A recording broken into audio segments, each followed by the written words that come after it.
Pessoal, nesse editorial a gente vai falar sobre a CPI das ONGs, que está dando muita dor de cabeça para o governo. Muita coisa está sendo descoberta, inclusive nessa CPI gerou um grande problema para Marina Silva, que ela é responsável por receber recursos aí do Fundo Amazônia e, segundo denúncias nos jornais, ela faz parte de uma das ONGs que recebeu milhões de reais de valores repassados pelo Fundo Amazônia, ou seja, há uma contradição, uma vez que ela não pode ser a doadora e a recebedora ao mesmo tempo das verbas e dos recursos do Fundo Amazônia. E agora, uma matéria publicada na Revista Oeste, foi até republicada aqui pela deputada federal Bia Kicis, chamou a atenção. Indígenas de São Gabriel da Cachoeira denunciam abusos e pedem saída de ONGs. Durante diligência da Comissão Parlamentar de Inquérito, CPI das ONGs, em Pari Cachoeira, distrito de São Gabriel da Cachoeira, no Amazonas, mais de 100 indígenas denunciaram supostos abusos praticados pelo Instituto Socioambiental ISA. Conforme lideranças, o ISA promete melhorias para a comunidade, mas não as cumpre. Segundo documentos da CPI, a ONG captou 12 milhões do Fundo Amazônia para um projeto que seria vago e amplo, que durou 4 anos para ser feito, porém não saiu do papel. E o mais absurdo disso tudo, pessoal, além de receber 12 milhões, que ninguém sabe para onde foi, ninguém sabe para onde viu, ninguém viu para onde foi, ninguém sabe o que aconteceu com esse dinheiro, os indígenas denunciam que esse dinheiro não chegou em forma de benefícios para eles, e para poder fazer essa denúncia, segundo a Gazeta do Povo, esses indígenas tiveram que viajar 14 dias para denunciar a atuação suspeita da ONG.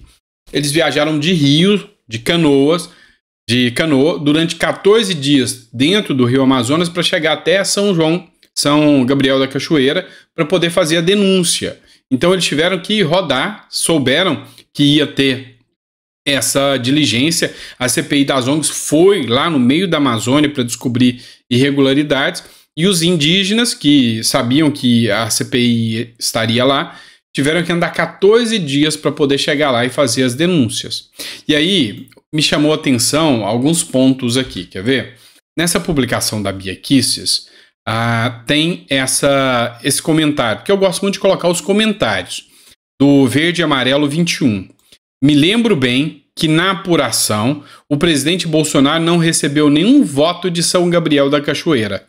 Agora faz sentido. Toma cuidado, pessoal. Isso aqui não é verdade. É fake news, tá? Foi apurado e constatou que isso aqui é uma fake news. Então, efetivamente, São Gabriel da Cachoeira é exclusivamente petista, mas teve votos do Bolsonaro. Então, às vezes, ao publicar uma coisa como essa, nos dias atuais, você pode ser multado e pode ir até para prisão, a depender do que você coloca.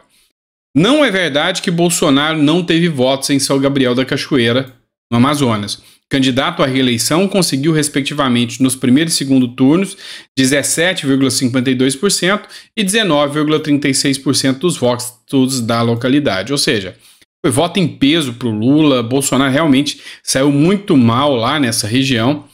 E talvez o reflexo também dessa atuação das ONGs, que é um lugar que a própria ONG faz um trabalho de militância, né? A gente sabe que existe aí instituições que são bancadas por recursos advindos, inclusive da China. Tem matéria jornalística falando sobre isso. E tem recursos chineses bancando algumas ONGs, recursos de George Soros, tudo isso tem. A gente vai comentar isso depois, mas é o que a CPI das ONGs está descobrindo, tá? Está descobrindo e está denunciando aí, está demonstrando. Então, isso ainda vai dar dor de cabeça para o governo ainda, pode ter certeza, né? Mas vamos lá. Outra matéria que eu trago para vocês é da 55 Invest aqui, ó.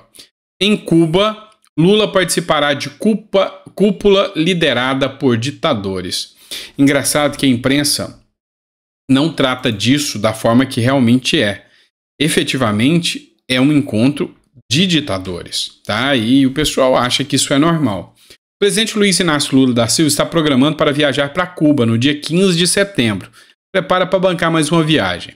Embora a agenda oficial de sua visita ao país caribenho ainda não tenha sido divulgada, é esperado que Lula encontre com o ditador comunista Miguel Dias-Canel, que assumiu o cargo em 2021 como sucessor de Raul Castro, irmão de Fidel Castro. Lula já se encontra com o ditador cubano em pelo menos 2 ocasiões, desde que assumiu o cargo de presidente novamente. O primeiro encontro ocorreu em janeiro, durante uma reunião da cúpula da Comunidade Latino-Americana e Caribenha, a CELAC, na Argentina. O segundo encontro aconteceu em junho, em Paris, e foi visto como passo para a retomada do diálogo para Cuba. Tá? E aí, o que é essa retomada do diálogo com Cuba? Voltar a emprestar dinheiro e fazer financiamentos. Cuba tem uma dívida milionária com o Brasil que nunca arcou, nunca pagou, nunca quis pagar essa dívida.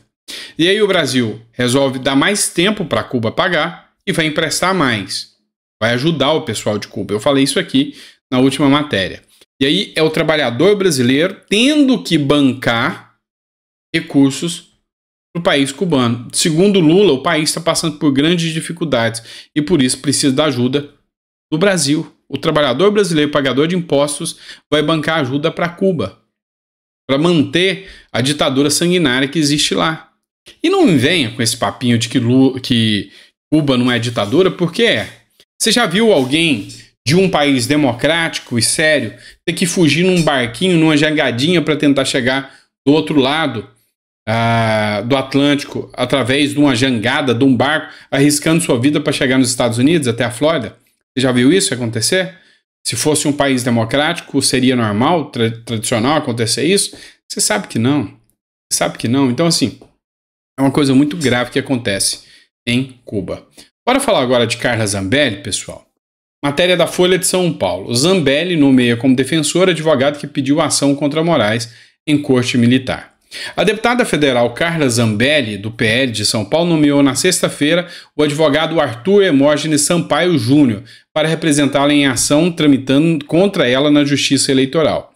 Em novembro do ano passado, Sampaio apresentou a notícia-crime no STM, Superior Tribunal Militar, contra o ministro do Supremo Tribunal Federal e presidente do TSE, Tribunal Superior Eleitoral, Alexandre de Moraes.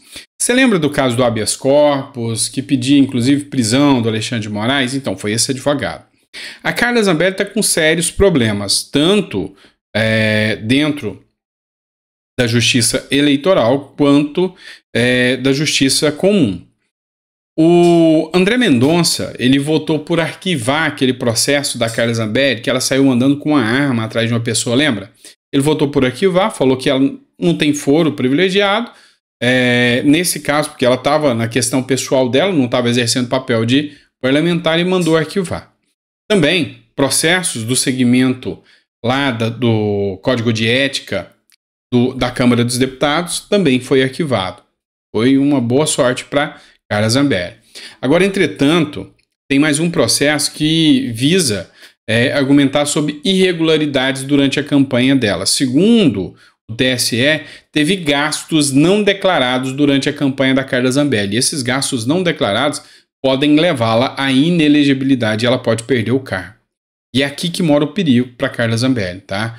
E o pessoal do PT, da turma lá da esquerda, já conta como certa essa perda de cargo, essa inelegibilidade da Carla Zambelli. E assim, é uma questão que é até, sabe, é engraçado de ver, porque depois que a pessoa já se candidatou, foi eleita, e aí vem e caça o mandato dela, e principalmente, às vezes, por interesses políticos, alguns caçam, outros não, às vezes cometeram até os mesmos fatos, isso é um tanto quanto complicado. Então, mostra que urgente, o Brasil precisa de uma reforma política, uma reforma administrativa, digo até que precisa de uma reforma constitucional no nosso país, porque a coisa está cada vez mais grave, tá certo? É isso, pessoal, espero que vocês tenham gostado desse editorial, a gente volta, tem mais um editorial para vocês, daqui a pouquinho a gente tá de volta.